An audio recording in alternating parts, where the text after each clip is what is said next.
L'histoire que je vais vous raconter est une leçon de vie. Je voudrais que vous me partagez cette vidéo à un maximum de personnes. Mes chéris, apprenez souvent à écouter la petite voix qui sommeille en vous. Il faut savoir que quand nous devons faire quelque chose, si la chose en question n'est pas bien pour nous, il y a une petite voix qui nous prévient. Si nous devons aller quelque part et que l'endroit en question est risqué pour nous, il y a une petite voix qui nous prévient. Si en face de nous, nous avons une personne qui n'est pas gentille avec nous, une personne qui est dangereuse pour nous, il y a une petite voix qui nous prévient. Si vous ne ressentez pas ça, faites tout pour développer ça. Parce que toutes les personnes normales ont la petite voix qui leur prévient à chaque fois qu'ils ou elles sont en danger. D'accord? On appelle ça le discernement. On appelle ça le sixième sens. On appelle ça l'ange gardien. Il nous prévient toujours, peu importe les circonstances. Même quand nous sommes en couple avec une mauvaise personne, la petite voix nous prévient que cette personne-là n'est pas bien pour vous. Donc soyez sages, d'accord? Et ne négligez pas cette petite voix qui vous prévient. Parce que dans la majorité des temps, elle ne se trompe pas.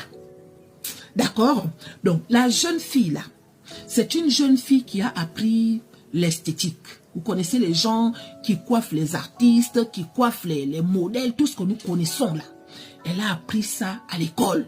En tout cas, c'est son domaine, c'est quelque chose qu'elle maîtrise. Elle a fini l'école de ça. Elle était maintenant à la maison. Elle a déposé les dossiers dans les grandes entreprises qui avaient un rapport avec son métier. Mais malheureusement, les entreprises en question ne l'ont pas appelée. Du coup, elle était à la maison. Pour ne pas rester comme ça, elle a décidé de travailler au black. Du coup, ça faisait de bouche à oreille. Du genre, elle te coiffe. Quand tu vas sortir dans la rue, les gens vont forcément te demander qui t'a coiffé. Et toi, tu vas donner son numéro de téléphone. Dieu merci, ça avait pris. La ville où elle habitait, c'est elle qui coiffait pratiquement toutes les femmes qui habitaient dans cette ville. Les gens parlaient d'elle en bien, mes chéris. Tellement elle maîtrise le domaine. Aïe, un jour, elle est chez elle. Elle reçoit un coup de fil. Le coup de fil en question, c'est une dame. Bonjour. La dame en question, c'est celle que vous voyez ici, là. La fille répond, bonjour. Excusez-moi, on m'a donné votre numéro de téléphone. La fille dit, ok. Et qui vous a donné mon numéro de téléphone? Oh non, je voudrais savoir, est-ce que c'est vous tel? La fille dit, non, c'est pas moi tel. Mais vous, c'est qui?